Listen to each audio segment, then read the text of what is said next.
자, 설명을 드릴게요. 이거는 어떤 전공을 하시든지 소비자를, 사용자를 대상으로 하는 비즈니스는 다 알아두시면 좋습니다. 첫 번째, 맞춤형은요, 영어로 따지면 커스터마이즈드라고 얘기할 수 있고요. 개인화는 퍼스널라이즈드 서비스라고 알 수가 있어요.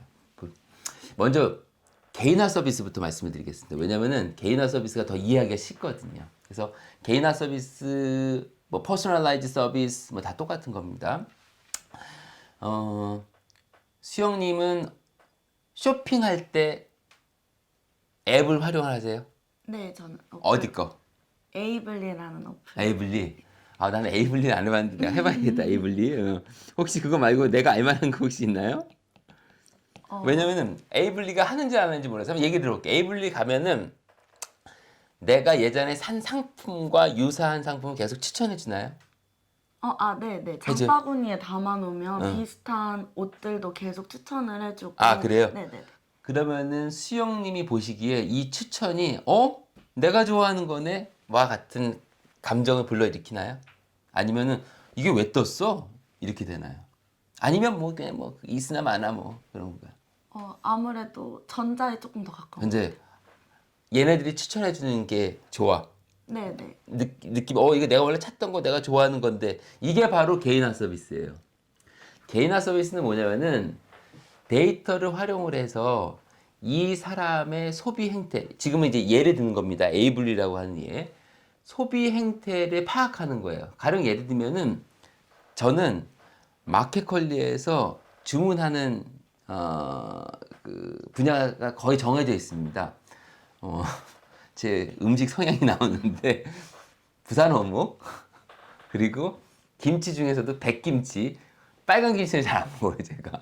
백김치, 뭐 샐러드 이런 식으로 해서 주문을 하거든요. 그러면은 이와 관련된 어묵 종류가 뭐 부산 어묵뿐만 아니라 대도 어묵, 삼호 어묵에서 쫙 뜨고 특히 세일하는 거 딱 뜨고 또 제가 치즈 좋아하는데 치즈 종류도 딱 뜨고 세일하는 거 제일 먼저 뜨고 이런 식으로 제가 좋아할 만한 성향의 것을 그 선택한 것을 통해서 파악을 해서 그 다음에 이 사람이 이런 것도 좋아할 거야 라는 것을 제시하는 겁니다. 그러면 내가 이걸 샀는데 어떻게 이러한 것을 좋아할 것이라고 판단을 하지?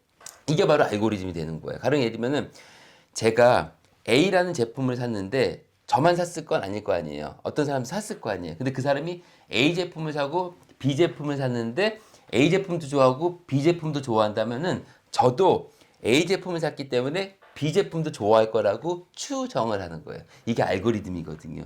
이게 데이터가 계속 쌓이면 쌓일수록 그리고 A, B가 A, B, C, D, E로 많아지면 많을수록 정확도가 더 높아지겠죠. 그리고 분야도 넓혀지고 지금 이 싸움을 하는 거예요. 이게 개인화 서비스거든요. 넷플릭스 보세요. 네네. 넷플릭스 언제서부터 보셨어요? 저 작년 정도. 작년. 작년이면 얘기하기가 조금 그런데, 저는 넷플릭스 이제 초기서부터 봤거든요. 어느 시점에 넷플릭스가 볼 게 참 많았어. 그러니까 추천하는 것도 저는 이제 주로 좋아하는 게 이제 사이파이, 이 공상과학, 미래 연구를 하다 보니까 공상과학, 그리고 이제 미디어라든지 정치라든지 경제라든지 이런 다큐멘터리 이제 좋아하거든요. 언제부턴가 이게 굉장히 많아졌어, 볼 게. 그래서 공부도 할 시간이 없을 정도로 그걸 볼 게 많아졌거든요. 어느 순간부터는 또 볼 게 없어졌어. 혹시 그런 얘기 들어본 적 있어요? 이와 같은 얘기? 네네. 언제서부터 이런 얘기? 여기에는 몇 가지 이유가 있어요. 여러분들 이제 넷플릭스 좋아하니까 넷플릭스랑 관련돼서 좀 말씀을 드릴게요. 첫 번째는 아까 전에 얘기했던 데이터.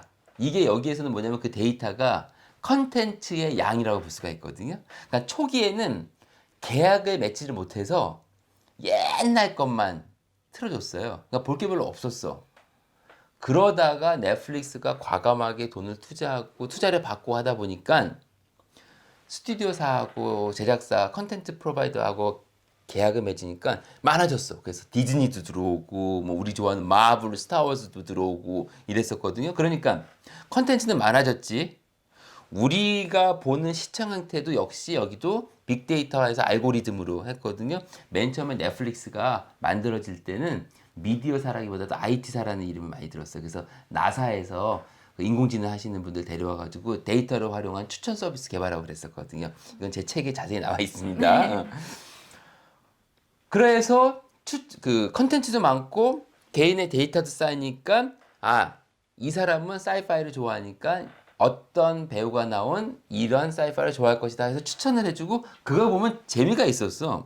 그게 제 생각으로는 한 3년, 2년 뭐 그때쯤인 것 같아. 그 전인 것 같아. 그러니까 2018년, 19년 뭐 이때쯤인 것 같아. 그 정도가 재밌었어. 근데 수영님이 하기 시작했던 작년서부터는 또 안 나와 이제 볼 게 별로 없어. 그러니까 아무리 추천해 준 거 봐도 심지어 봤던 거 추천해 주기도 하고 거의 별로 안 떠. 왜냐? 그 컨텐츠가 쫙 빠졌어. 이 컨텐츠들이 자기네들이 OTT를 만들려고 디즈니라든지 마블이라든지 스타워즈라든지 가지고 있는 디즈니 사가 자극사가 다 뺐어요. 그 이런 식으로 해서 다른 기업 미디어 기업들 예를 들면 뭐 MBC라든지 CBS라든지 이런 데가 쫙 빠졌어. 그래서 예를 들면은 이게 빠진 대신에 일본의 그 애니메이션 만화도 들어오기도 했거든. 그러니까 이런 게 뭐냐면은 컨텐츠를 많이 확보한다는 것, 즉 데이터를 많이 확보해야지 결국은 서비스를 할 수 있다라는 의미가 되거든요. 따라서 개인화 서비스는 많은 데이터가 있어야 돼요. 그리고 알고리즘을 잘 짜야 돼요. 그래서 지금 넷플릭스가 여러분들 볼 게 없는 이유는 두 가지가 뭐냐면은 데이터, 여기서 말하는 데이터는 컨텐츠를 얘기하는 겁니다. 개인 데이터는 충분히 쌓여 있는데 컨텐츠 볼 게 없다. 그래서 넷플릭스는 사실 지금 요즘 많이 좀 앞으로 미래가 조금 그래요. 미래가. 그리고 일반적인 서비스, 그러니까 대표적인 게 이거 쿠팡, 아마존 이런 데는 제품의 양도 많죠. 그리고 사용자도 많죠. 그러니까 다 데이터가 많은 거야. 그러니까 여기는 앞으로 더 잘 될 수밖에 없어. 그러니까 미국 시장에서 100조의 가치를 받은 거예요, 쿠팡이. 왜냐면 이걸 바탕으로 이제 일본, 동남아 이쪽 나가게 되거든요. 그래서 이제 아마존이라든가 이런 것들이 다 어떤 식으로 해서 성공했냐? 개인화, 퍼스널라이즈 했기 때문에 성공했다고 볼 수 있습니다. 따라서 개인화는 뭐가 중요하다? 빅데이터와 인공지능이 잘 적용이 돼야 된다. 그러면 맞춤화 서비스는 뭐냐면요. 맞춤화 서비스는 여러분들 네이버 뉴스를 보시면 알 수 있어요. 또는 파워포인트 쓰시는 분들은 파워포인트 템플릿, 구글 닥스 쓰시는 분들은 구글 다큐멘트에 있는 템플릿 이런 거를 다 맞춤형이라고 생각하시면 돼요. 무슨 말이냐? 네이버에 딱 가서 신문 언론을 보면은 당신이 보고 싶은 언론을 선택하세요 해가지고 수십 수백 개의 언론사가 있고 거기서 제가 고를 수가 있어요. 그래서 저 같은 경우는 전공 때문에 IT와 관련된 뭐 블로터라든지 뭐 ET 뉴스라 그 디지털 타임스라든지 뭐 이런 것만 골라서 보거든요. 자, 골라서 보는 건 누구예요? 사용자. 사용자가 있죠. 근데 이거를 제가 아무것도 없는 상태에서 하려면 힘들겠죠. 그러니까 회사에서 당신이 선택하세요 해서 딱 맞춤형으로 만들어 놓은 거예요. 그리고 여러분들이 알아서 고르세요라고 한 거예요. 자, 그러면은 한 가지 질문. 물론 맞춤 하나 개인 하나 장단점이 있지만 기술적으로 봤을 때 맞춤화 서비스가 더 앞선 기술적으로 발달한 걸까요? 아니면 개인화 서비스가 더 발달한 걸까요?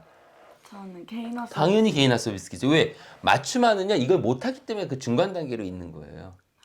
만약에 그 데이터가 충분히 있고 이 사람에 대한 속성과 우리 컨텐츠가 많이 있다면은 사실 맞춤형을 할 필요는 없거든요. 그러나 꼭 맞춤화를 해야 될 필요가 있는 데도 있습니다. 왜냐하면은 네이버 뉴스 같은 경우에는 이 사람들이 굳이 내 개인정보를 다 주면서까지 그렇게 하진 않거든요. 그러니까 그거는 딱 만들어만 주는.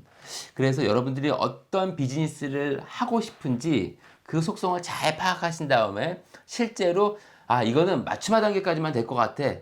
맞춤화. 이거는 맞춤화 단계 가지고는 우리가 성공 확률이 적어. 그러면은 충분히 데이터화를 한 다음에 기술, 그 인공지능 기술을 적용을 해서 개인화까지 가야지 성공할 수 있어요. 그래서 맞춤화 커스터마이즈, 개인화, 퍼스널라이즈 이건 꼭 기억하십시오. 이거는 기업에서 매우 중요하기 때문에 여러분들이 이거 잘 정의해서 각각에 맞는 전략을 수행을 하셔야 되기 때문에 이건 꼭 기억하시기를 바랍니다.